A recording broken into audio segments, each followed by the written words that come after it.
بسم اللہ الرحمن الرحیم۔ حکومت اور تحریک لبیک کے مابین مذاکرات کے نتیجے میں دھرنا ختم ہو چکا ہے اور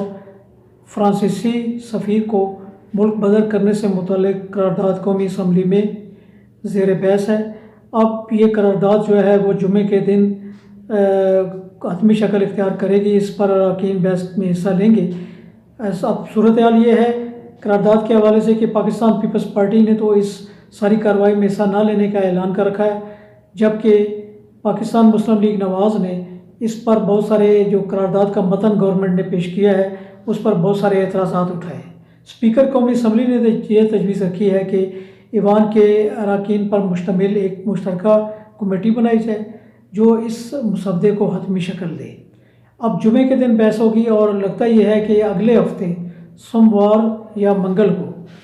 اس پر شاید رائے شماری ہو سکے، اور اس رائے شماری کے بعد تحریک لبیک کا نقطہ نظر سامنے آئے گا۔ ایک بات تو واضح ہو چکی ہے کہ قرارداد کے اندر فرانسیسی سفیر کو پاکستان سے نکالنے کا کوئی لفظ یا کوئی جملہ ایسا شامل نہیں ہے، بلکہ مجموعی طور پر تنقیص نبی کریم کے حوالے سے مواد شامل کیا گیا ہے کہ جہاں کہیں بھی تنقیص نبی کریم ہوگی، ان کی شان میں گستاخی ہوگی تو اس کی مذمت کی جائے گی، اور فرانس میں جو خاکے بنائے گئے تھے ان کی بھی یہ ایوان بھرپور مذمت کرتا ہے۔ تو یہ ایک بہت ہی کمزور سٹینڈ ہے گورنمنٹ کا، جس کے اوپر وہ راضی ہوئی ہے اور اس کو ایوان میں لے کے آئی ہے۔ جبکہ تحریک لبیک کی قیادت علامہ سعد رضوی ابھی تک کوٹ لکھپت جیل میں ہے، اور ان کے قریبی ساتھی بھی جیل کے اندر بند ہیں، اور بہت سارے لوگ زخمی اور اسپتالوں میں زیر علاج ہیں۔ اب دیکھنا ہے کہ جب قرارداد آتی ہے قومی اسمبلی کی تو اس کے اوپر تحریک لبیک کا نقطہ نظر کیا ہے، اور ان سے متعلقہ جو دیگر تنظیمیں ہیں ان کا موقف کیا ہے۔ کیا وہ تحریک لبیک کا دوبارہ ساتھ دیتی ہیں یا وہ اپنی مصلحتوں کا شکار ہو جاتی ہیں۔ البتہ پورے ملک کے اندر ایک گو مگو کی صورتحال ہے، اور اپوزیشن والے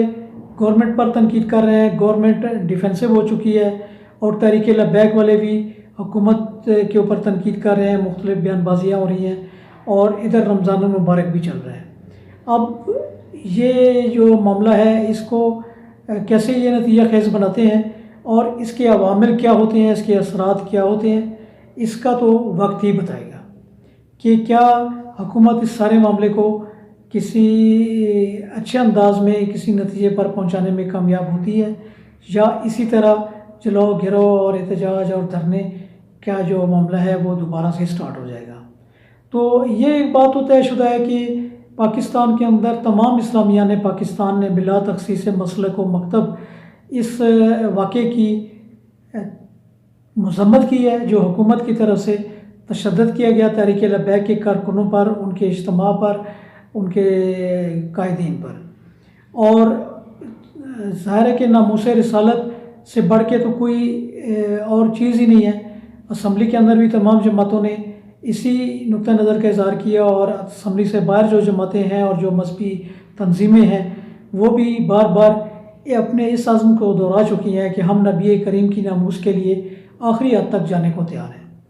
تو اب دیکھنا ہے کہ کیا قومی اسمبلی جو ہے وہ موقع کی مناسبت اور حساسیت کو دیکھتے ہوئے کوئی بولڈ سٹیپ اٹھاتی ہے، اور قرارداد جو ہے وہ اسلامیہ نے پاکستان کو مطمئن کرنے کے لیے کافی ہو جائے گی، اور اگر وہ مطمئن نہیں کر پاتی تو اس کے نتائج کیا ہوں گے۔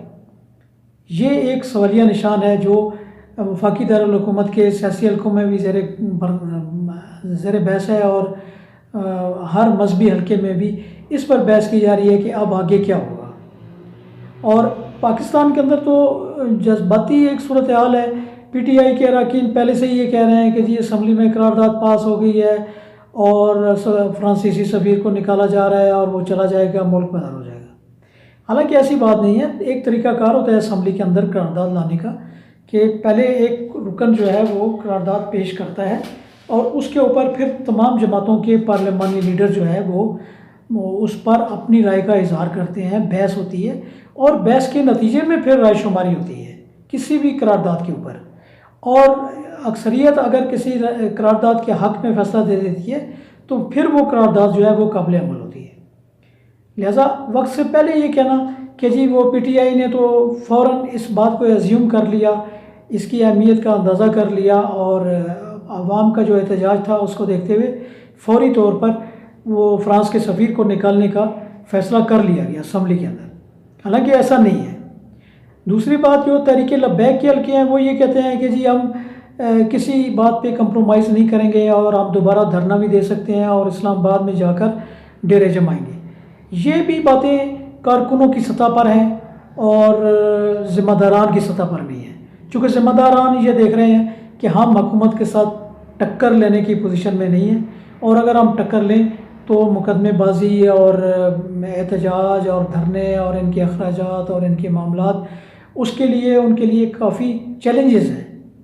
اور وہ یہ اپنے طور پر سوچتے ہیں۔ تحریک لبیک کی شورا بھی اس بات پر خاصی پریشان ہے کہ جی یہ جو آگے احتجاج کا طریقہ کار اگر ہمیں اڈاپٹ کرنا پڑا تو ہم کس انداز سے لوگوں سے اپیل کریں گے فنڈز کی، اور کس انداز سے یہ اخراجات پورے کریں گے۔ ابھی تو سعد رضوی کی رہائی اور دیگر قائدین کی رہائی کا معاملہ درپیش ہے، اس کے لیے انہوں نے وکلاء کی خدمات حاصل کرنی ہے، اور حکومت کے ساتھ جو رابطہ ہے وہ زیادہ تر دیگر تنظیموں کے علماء کرام کا ہے۔ براہ راست تحریک لبیک کے علماء ان تمام تر مذاکرات میں شامل نہیں تھے، جس سے تحریک لبیک کے اندر بہت سارے اعتراضات اٹھائے گئے کہ ہمارے احتجاج کے اوپر رائے دینا اور پھر اس کے اوپر فیصلے کرنا کسی بھی عالم دین کو یہ حق نہیں پہنچتا، چونکہ یہ ہم نے اس معاملے کو ہم نے اٹھایا تھا اور ہم ہی لے کے چل رہے تھے۔ حکومت کو چاہیے تھا کہ ہمارے جو اکابرین ہیں اور ہمارے جو علماء ہیں ذمہ داران، ان سے بات چیت کرتے اور ان کے تحفظات کو دور کرتے، ان کے جو تجاویز تھیں ان کو اہمیت دی جاتی، ان کو شامل کیا جاتا تاکہ قرارداد جو ہے وہ مؤثر طریقے سے آ جاتی۔ تو اس انداز سے ابھی یہ کہنا کہ جی کل کیا حالات ہوں گے، یہ اگلے ہفتے جب قرارداد کی حتمی شکل سامنے آئے گی اور کیا وہ منظور ہوتی ہے یا ریجیکٹ ہوتی ہے، کیا صورتحال ہوتی ہے، تو اس کے بعد ہی کچھ کہا جا سکے گا، اور تحریک لبیک کا جو واضح موقف ہے وہ بھی اسی وقت ہو سکے گا۔ اس سے پہلے جتنی باتیں ہیں وہ ساری سوشل میڈیا کے اندر اور سینہ گزٹ جو ہے وہ ہی چل رہے ہیں، ان کے اندر کسی قسم کی سنجیدگی نہیں ہے اور نہ ہی ان کو سنجیدہ